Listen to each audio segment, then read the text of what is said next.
Afternoon, everyone.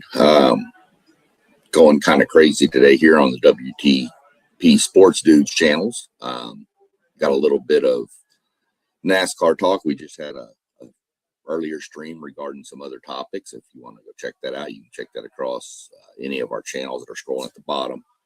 Be sure you like and subscribe to all of them. Hit the notification bell, stuff like that, and helps us out a lot. Just get some more views on stuff we like to talk about, and don't ever hesitate to be drop some comments to us. We'll answer anything we see. We're going to jump on today with some of our NASCAR preview. We the weekend's here. I normally like to do this before the races start, but I also want to get the qualifying done so that we have a better idea of who's starting where when the Cup Series rolls around on Sundays. So with that being said, we'll jump right into the Truck Series first. We got quite a bit to discuss on the Cup Series, so we'll definitely do them last. The Truck Series kicks off here about an hour and a half is when they're supposed to start racing. Weather permitting. I know there's been some weather down in the Atlanta, Georgia area. The racetrack is just outside of Atlanta. So we'll see what happens with that. Right now, it seems like everything's on pace to get started on time, which is good because we have a doubleheader today down there. Was supposed to be qualifying. We'll get into more of that here in a little bit. But yesterday, the Truck Series qualified, and your pole sitter is going to be Jake Garcia. I'm just going to run through the top 10 in the first two series. So we're going to go Jake Garcia with Ben Rhodes on the outside. Kyle Busch, Cup Series driver, dropping down to make a run in this series. Tyler Ankrum, Ricky Stenhouse Jr., another Cup Series driver, dropped down to make a run in this. Cole Butcher, who is up-and-coming young kid, really, really super talented, drives for Thor Sport Racing. Ty Majeski, my favorite driver in the Truck Series, also drives for Thor Sport. Adam Andretti, I'm 99.9% positive that's one of the long line of Andretti families. I'd have to look up his exact relation. It might be John Andretti's son. Not 100% sure. I'll have to look that up. And Andres Perez de Lara, who was a really good driver down in the NASCAR Mexico Series and has moved up to the Truck Series. Really super talented. Like to see the guys coming from other countries. This isn't just a one-off for him. He's actually raced. He races quite a few. I'm not sure he does them all, but he races at least a few of them. So good to see stuff like that happening. I had mentioned Jay Garcia and Ben Rhodes. They both drive for Thor Sport also. And for all of y'all based in Ohio or anybody that's up around there, Thor Sport is actually based in Sandusky, Ohio. Really cool race shop. Haven't had the option, believe it or not, to make it up there yet. Would love to go up there and tour the race shop. I'm saying that out loud because my wife's back there on the couch and I'm hoping she's hearing me. If not, maybe I'll force her to watch the replay. So yeah, those are your tops there. You got to watch the Thor Sport trucks at these drafting style tracks. They always seem to be in the mix. Kyle Busch is somebody I'm really watching in this. He's just phenomenal. Kyle Busch is a great race driver. He's actually the all-time winningest driver in NASCAR. Not just Cup Series. That's Cup Series, the O'Reilly Series, and the Truck Series. He's got more wins than anybody in the history of NASCAR. So that's a little skewed because people like your Richard Petty's, they didn't have the option to run the Truck Series back then. So, and there wasn't as many races either, but needless to say, still pretty phenomenal. So, my pick for the races is going to come down to one of the Thor Sport trucks, probably Ty Majeski or Kyle Busch. One that I'm really interested in is he's starting in the 20th position, and last year he dominated the Truck Series. Was Corey Heim. He won 12 races and the championship. 12 races is almost half, if not more than half, of the races in the Truck Series schedule. So keep an eye on Corey Hines driving the number. What truck did I say? The number. He's driving the number 1 truck. He used to drive the 11, but now he drives the 1. So that's kind of who I'm looking for in the truck series. Jumping over to the O'Reilly Auto Parts series, which will kick off at 5 p.m. Again, these times are all Eastern, and they're based on as long as the weather cooperates. If the truck series is pushed back, then of course, the O'Reilly series. The good thing is Echo Park Speedway has lights, so they can race into the night if need be. So we'll have to see what happens there. The O'Reilly series is a good series. I wish it was a little more spread out with manufacturers. There's only 2 Fords in the entire O'Reilly Auto Parts series. It kind of makes it rough if you're a Ford fan. But I do have a few people that I root for that aren't in Fords in this series, just because, they used to be Fords. The Haas Factory team with Sam Mayer and Sheldon Creed, they were Fords and they switched to Chevy this year. They're really good on these tracks, along with the JR Motorsports cars, Joe Gibbs Racing. They're all there's a lot of dominance. This series is run by Chevrolet and Toyota. Ford used to be in the mix, won the championship a couple years ago, but that team has now switched to Chevrolet. I really like Carson Kvapil. Before I get into a little bit more on who I'm looking at, run through the top 10 real quick. You got Sam Mayer, Carson Kvapil, Taylor Gray, Sheldon Creed, William Sawalich are your top 5. Raja Caruth, Giovanni Ruggiero, Sammy Smith, Corey Day, and Jesse Love are your top 10. The one name I'm trying to find there is he starts in the 20th position is Austin Hill. He dominates these drafting style tracks. So don't be surprised to see Austin Hill come from 20th to the front near the end of the race. Just super good on these tracks. So you definitely want to keep an eye out for him and Jesse Love. They're both same teammates. But the one I'm watching Sheldon Creed. And I don't know if I'm really watching him or if I'm just pulling for the kid.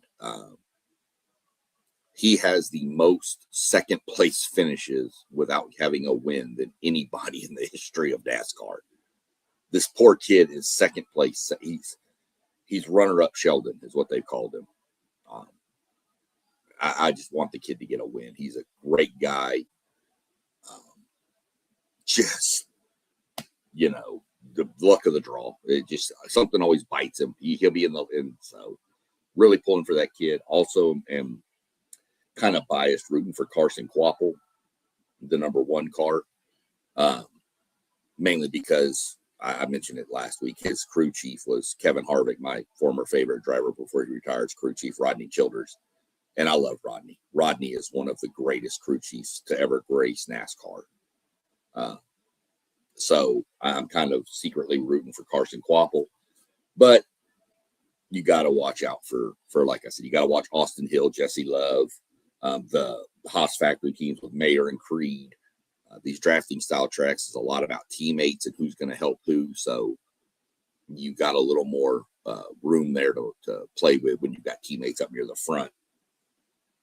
And this is a lot of Haas Factory, JR Motorsports, Joe Gibbs Racing. Those are your big ones up front. Richard Childress has got Jesse Love. So, and you never count out any Hendrick cars. So that's what I'm kind of looking for with the O'Reilly series. We'll jump into Cup Series qualifying was this morning at 11 a.m. However, due to the rain, qualifying was canceled. So what NASCAR does in that case is they set the starting lineup based on a metric that they have. And the metric is 30% of the points the owner has for the team. And 70% is race finish, previous race. pretty much what you're going to see in the second race of the season is take the finishing order from Daytona and just, post it. And that's going to be the start. The winner's going to be first, second, third, all the way down. So pretty much how it came out. So with that in play, pretty much your lineup, and I'll run through the whole lineup with the Cup Series because they're the big boys and they deserve it. So you're pretty much going to go Tyler Reddick. There are a few tweaks, by the way, because Logano finished third, but he's on the outside of the pole on the second starting position, ahead of Ricky Stenhouse, who finished second. It's an owner's points thing too, so there's not just finishing position flopped. So this may not be the exact order of finish from Daytona, but it's real close. Like Josh Berry is starting 10th, but he finished Daytona 9th. Bubba Wallace is starting 9th, but he finished 10th. So just take that for how the rule book plays out and how it sets it. So with that said, you're going to go, we'll actually start from 38 forward. 36 cars are charter teams, and so they're all going to start. And then you've got a couple of open cars. J.J. Yaley, B.J. McLeod, that's 38 and 37th. 36th is Alex Bowman, which is a Cup Series regular, of course, which is not a good starting position in Atlanta. But he's in a Hendrick car, so he's got the ability to make it up.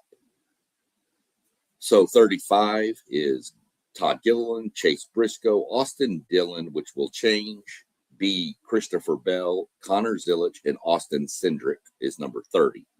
Again, there's some big hitters at the back of the pack. Chase Briscoe, Christopher Bell, even Austin Cindric on these drafting style tracks based on Daytona and getting caught up in incidents early in the race. Your 29th place starter, Denny Hamlin. Then Shane Van Gisbergen, Cole Custer, Ryan Preece, Ty Gibbs rounds out 25th position. Again, Hamlin, Preece, Gibbs, 25, and that's low. 24, we're going to go John Hunter Nemechek, Eric Jones, Ryan Blaney, Ross Chastain, and Michael McDowell. Ryan Blaney, 22nd again. Another big name coming from the back who's really good at this style track. 19, AJ Allmendinger, Cody Ware, 18. Pretty impressive to see Cody Ware starting that high forward, to be honest. Normally, the only time Cody Ware starts that high is when qualifying is rained out after a drafting style track or a super speedway race, because he normally finishes really well in those races. So good to see for Cody Ware, for a family-owned team, him and his dad. So really like to see him starting high. Hope he can keep up the early streak. Ty Dillon, 17. Kyle Larson is 16th. Carson Hocevar is 15th. Running into the top 14 now. Kyle Busch, William Byron, Daniel Suarez, Noah Gragson, and Josh Berry, I mentioned earlier, starting 10th. 9th is Bubba Wallace, followed by Riley Herbst, Chris Buescher, Zane Smith, and Brad Keselowski as rounds up your 5.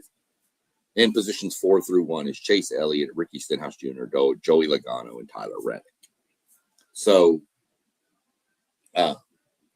Ford normally dominates this draft, the qualifying for these tracks, and there's still a lot of Fords up near the front based on the finishes of last week.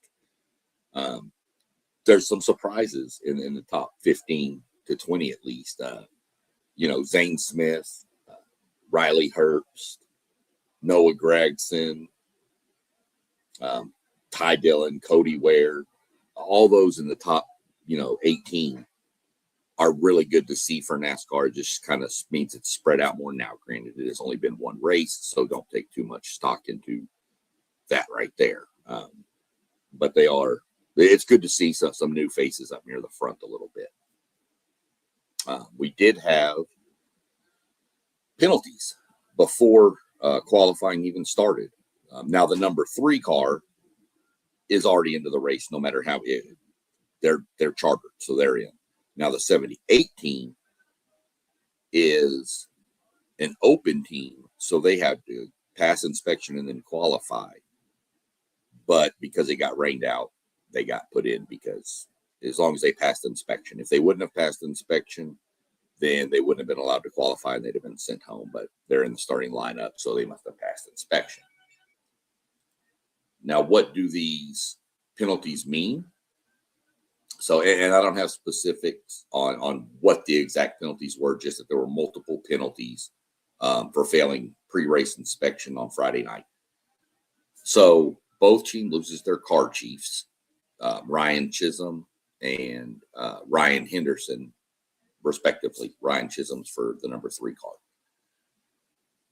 The car chief isn't the crew chief who sits on the pit box. He's actually more of an engineer. And a lot of times they just go back to the race shop and stay in contact from the race shop. So it's not like it's crazy, but they don't have those people there. They also don't get to keep their pit selection, which NASCAR, you get to choose your pit box based on your qualifying order. So they lose that, which when you're starting that low in the field anyway, you're not going to have a great pit selection anyway, but you do lose it. So anybody that was behind you now can leapfrog you to even what might be the 9th or 10th or 12th best pit box. You're just going to have to take what's available, which it affects you with. You don't get the choice of a clean entry to your pit box where there's nobody behind you, or you can't choose a pit box that has a break in front of it so you have an easy out. You're kind of going to be sandwiched in between cars, which under, cautions and things can make pit stops a lot more crazy, trying to get around a car, get in front of a car. So it can always change things up a little bit. So that's where we're at with the penalties that came out this morning. Well, last night, I guess. So we'll jump into the preview, and we've already gone through how qualifying and where they're starting. At Echo Park has been called Daytona on steroids. Same style racing, drafting track, cars all in a pack, except you're dropping a mile of length off the track. You're going from a 2.5 mile track to a 1.5 miles. Super fast speeds, one of my favorite racetracks on the circuit. It's tight racing, chaotic, crashes, bumps, bruised egos, you name it. This track changed a few years ago. This used to be the Harvick track. They even, like I said, nicknamed Harvicking, became a trending topic on Twitter in the 2018 year when he was just crushing everybody at this race. It was crazy the way he did things. Kind of hard to pick these races because, again, they're the drafting style tracks. But your team's kind of the same people you leaned on with Daytona. Your Logano's, even though he's starting in the back, Blaney, William Byron, Larson, Logano, Blaney, Cindric, Josh Berry does pretty good at these tracks as long as he can stay out of trouble. Your Reddick obviously won the Daytona 500. Bubba Wallace has become really good at these drafting style tracks. So it's kind of a who's who, and it's just kind of who can avoid the chaos. Ricky Stenhouse Jr., another one who's really good at these tracks. Cody Ware, starting in 18th, is a big plus for that guy.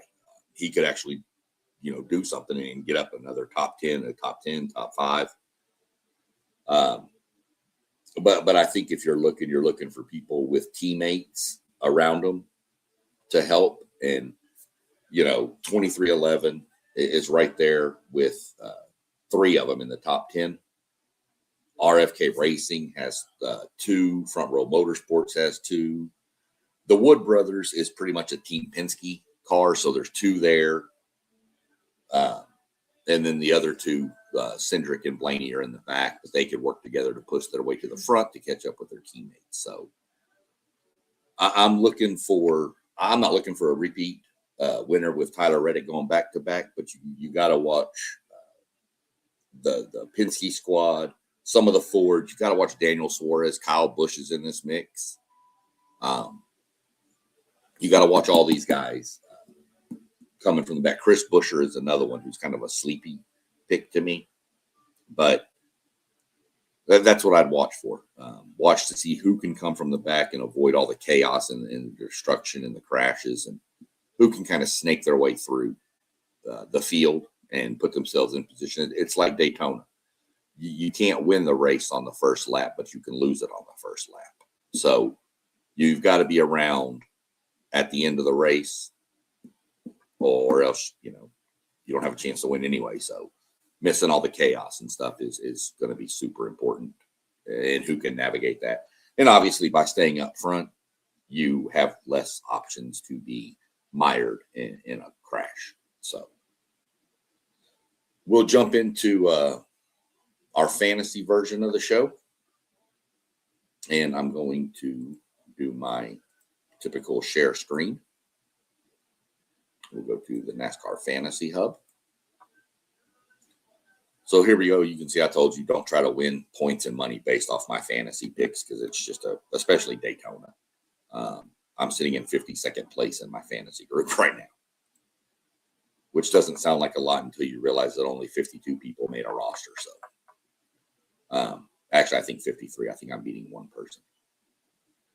So for this week, I'm going to remove Chase Briscoe, and I got to watch your usage here. You only get 10 races in the regular season. So I'm going to throw Logano in here because I haven't used him yet. Kyle Busch, I'm going to leave him. Even though I've already used him once, I'm going to take a shot with him because there's some tracks coming up that I won't use him in. Josh Berry, I'm going to let him ride again. Again, there's a couple of road courses coming up in the season that I won't use Berry in, so I can afford a second use of him right now. Ryan Preece, kind of same style. I'm going to let him ride here. Connor Zilic, I'm going to go ahead and move out, and I'm going to throw Chase Elliott in. Elliott has won this race before, and I haven't used Blaney yet. He was in my garage last week, but I'm going to go ahead and pull him out because I like other tracks better for him coming up, even though he is good on these. And I'm actually going to throw Bubba Wallace in my garage. And this will get you 10 points for setting your lineup. And then you'll get 10 points for each of these. So you have the option to earn 50 points to your fan rewards. I'm going to go Chase Elliott for the matchup with Tyler Reddick. This one is a little tougher. Brad does well here, but Riley Herbst is a young upcoming, and he's really good. But I'm going to stick with the crafty veteran who has also won in Atlanta at this style track before. Definitely going to take Chris Buescher. I think Carson Hocevar is good, but Carson Hocevar is way a little aggressive for the style of racing still and puts himself in positions he should not be in and gets involved in stuff. And over here, Michael McDowell's really good at these type races. I'm going to go with the youngster, Zane Smith. You can see my roster is set. You can always come down here before you do it too and back it up here. You can go to hot picks. See Ryan Blaney, Chase Elliott, won 2 of the last 6 races here, 6 top 10s in the last 7. I'm just holding off on Blaney for later usage. You wouldn't be crazy to use him, that's for sure. Kyle Larson, I thought he's just not really super on these tracks, but he's getting better at these drafting style tracks. Carson Hocevar is the sleeper, but again, I think he's too aggressive for this style of track. He just puts himself in crazy positions sometimes, and I think he still needs to tone back the aggressiveness on this style racing a little bit.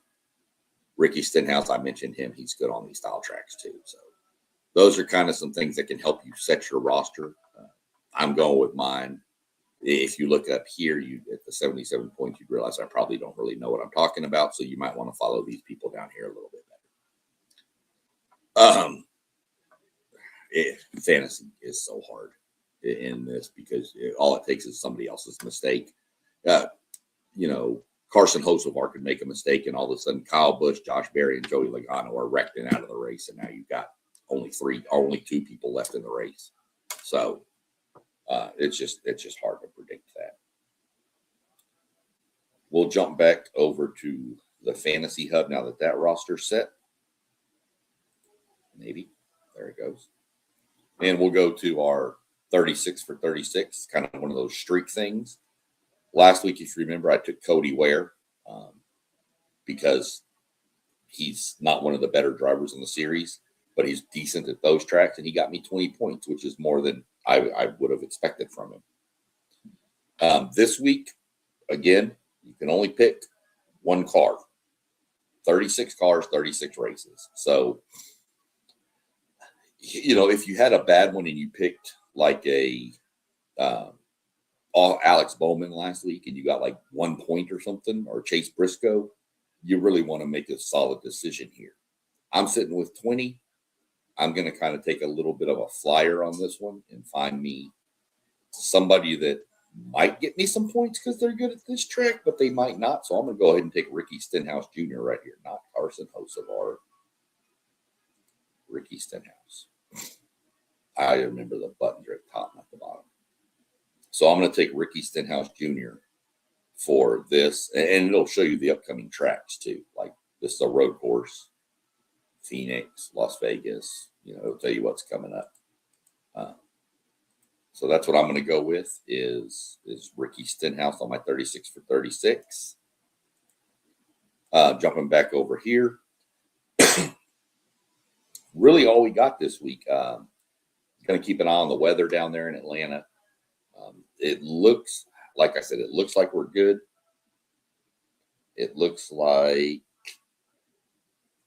they've got maybe a little rain coming at 1 o'clock if it sticks around. So the truck series could get pushed back.